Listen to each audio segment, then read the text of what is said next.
Good morning, बच्चे.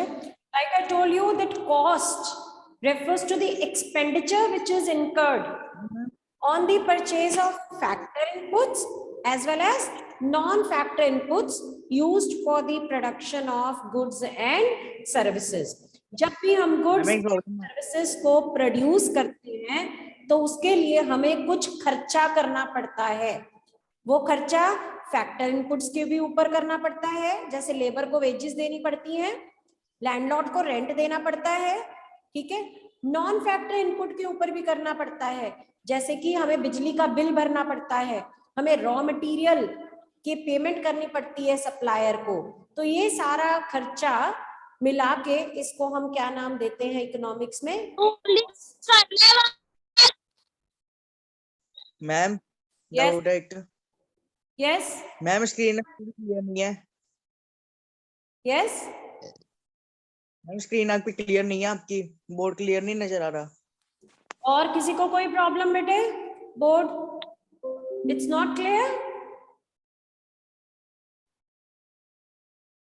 Isha you tell me.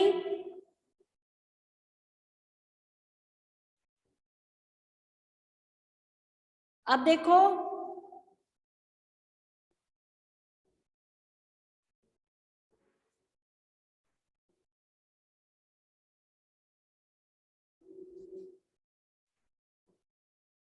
now it must be clear, I guess. Himanshu,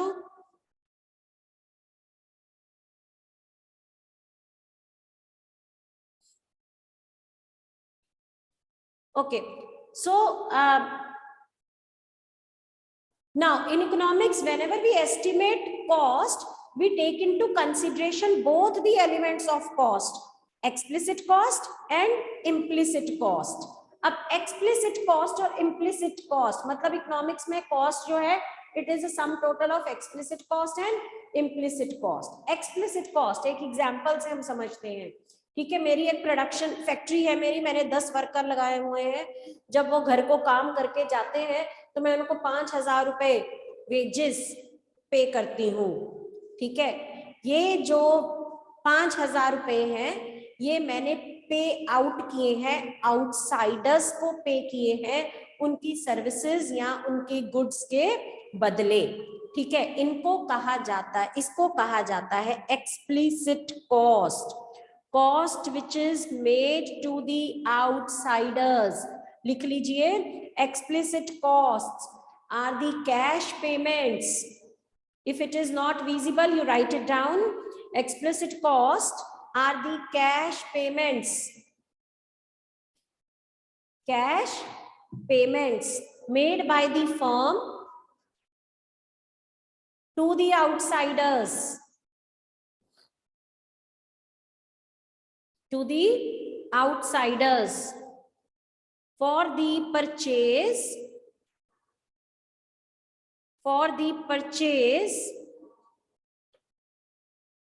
of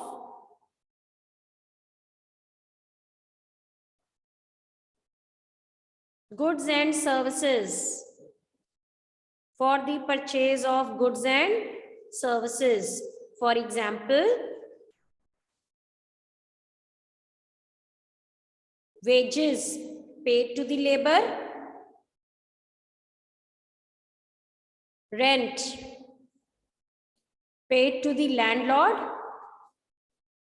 interest on loan taken. ये सब जो payment है ये हम आउटसाइडर को कर रहे हैं, ठीक है. आउटसाइडर को क्यों कर रहे हैं? क्योंकि हमने उनसे यहाँ तो कोई गुड्स खरीदे हैं या कोई सर्विसेज खरीदी है या हायर करी है, उसके लिए हम इनको पेमेंट कर रहे हैं. क्योंकि ये पेमेंट आउटसाइडर को कर रहे हैं इसीलिए इसको क्या कहा जाता है? एक्सप्लिसिट कॉस्ट, ठीक है.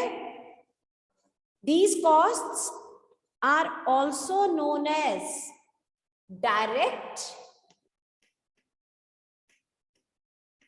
और एक्सपेंडिचर कॉस्ट. इनको हम डायरेक्ट या एक्सपेंडिचर कॉस्ट भी कहते हैं,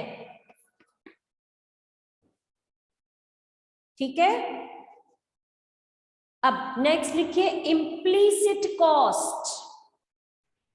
Implicit costs are the costs of self-owned and self-employed resources. Self-owned and self-employed resources by the firm, including estimated normal profits. लिख लीजिए, then I will be explaining it. Implicit costs are the costs of self-owned and self-employed resources by the firm, including estimated normal profits.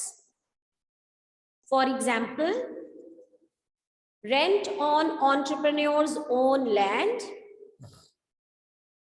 rent on entrepreneur's own land, interest on his own capital,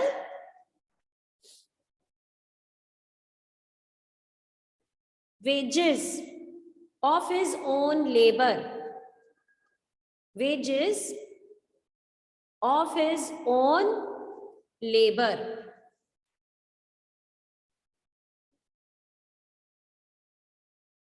These costs are difficult to compute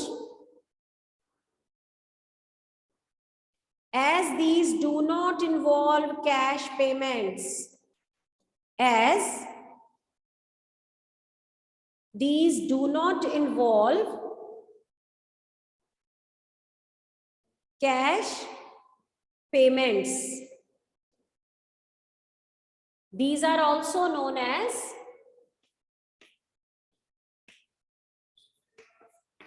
indirect or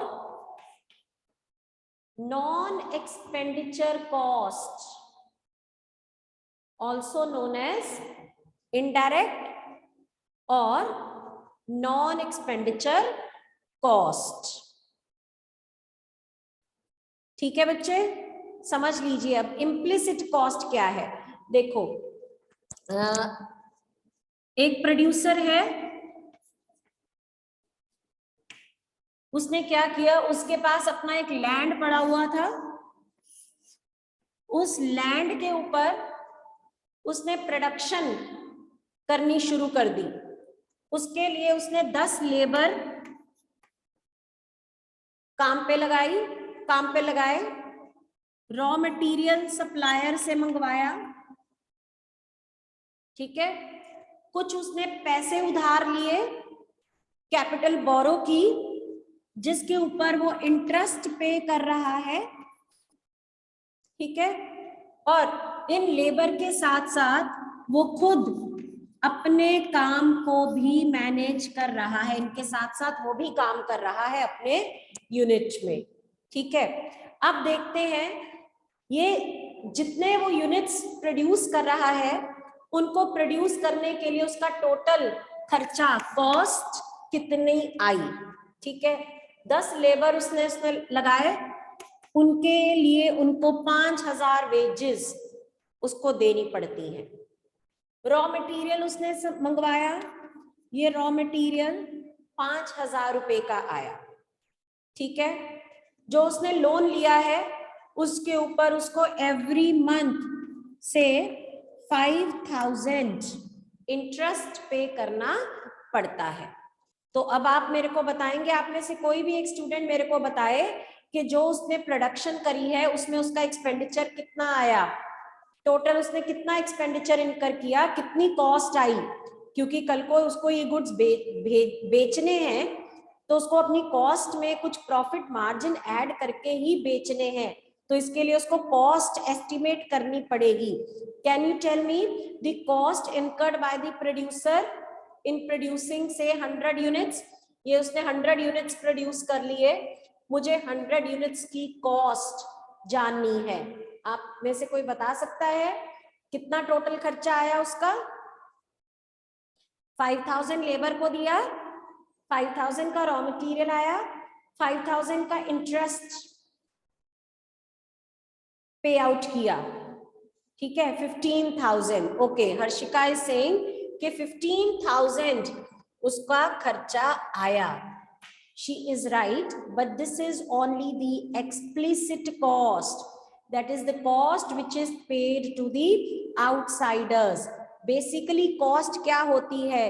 Cost is the total sacrifice made.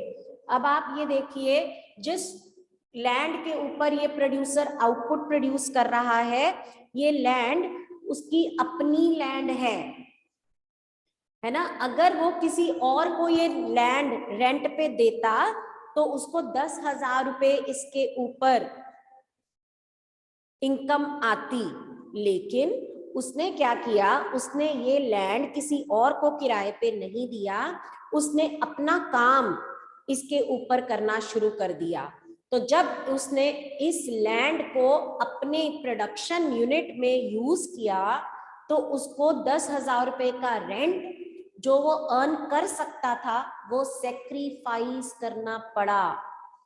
तो ये 10,000 रुपए यानी rent of his own land, it is also the sacrifice made. Isn't it the cost? ये cost का component होना चाहिए कि नहीं, बताइए मेरे को. क्यों कॉस्ट का मतलब क्या है? Sacrifice which is made. तो क्या ये उसने सेक्रीफाइस किया? 10,000 रुपए अगर वो अपना लैंड किसी और को रेंट पे देता तो उसको 10,000 रुपए मिलते, लेकिन अभी उसको नहीं मिल रहे हैं. तो ये उसने क्या किया? सेक्रीफाइस किया. ठीक है, तो ये जो सेक्रीफाइस है ये भी उसके कॉस्ट का कंपोनेंट माना जाएगा. लेकिन इसको कौन सी कॉस्ट मानी जाएगी? Implicit cost. क्योंकि ये किसकी कॉस्ट है? ये सेल्फ ओन्ड रिसोर्स है. It is the cost of self owned resource. Similarly वो खुद भी यहाँ पर काम कर रहा है. अगर वो खुद काम ना करके अपनी सर्विसेज किसी और को देता, यहाँ पर काम ना करके किसी और को देता तो उसको पैसे मिलते, सैलरी मिलती. लेकिन ये सैलरी जब वो अपने काम में लगा रहा है अपनी सर्विसेज, तो वो ये सैलरी सेक्रीफाइस कर रहा है. ये जो सेक्रीफाइस उसने किया ये भी क्या कंसिडर किया जाएगा? Cost. Wages of his own labour, that is again implicit cost. ठीक है, so how do we define implicit cost? Implicit cost refers to the cost of self-owned and self-employed resources. ठीक, ये जो लैंड है उसका self owned land resource था, इसका rent implicit cost माना जाएगा. चाहे ये हमने पे आउट नहीं किया किसी को, ये इनडायरेक्ट कॉस्ट है, नॉन एक्सपेंडिचर कॉस्ट है, इसमें कोई कैश पेमेंट नहीं है. लेकिन फिर भी जब हम इन 100 यूनिट्स की कॉस्ट ऑफ प्रोडक्शन एस्टिमेट करेंगे तो हम सारे सेक्रीफाइसेस लेंगे.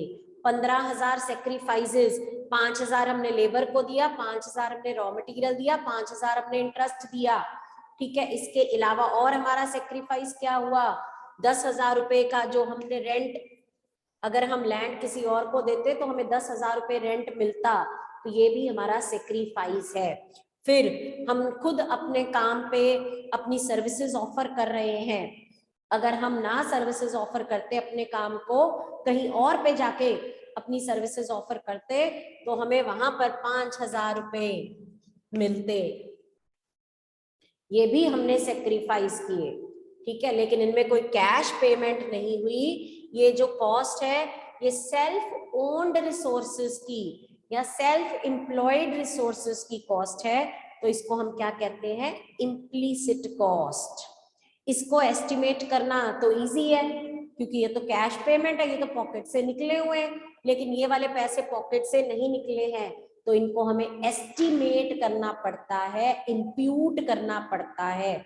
हमें एक एस्टिमेशन लगानी पड़ती है कि अगर भाई ये लैंड हम अपना ना यूज करते, दूसरों का लैंड लेते, तो हमें कितना रेंट देना पड़ता.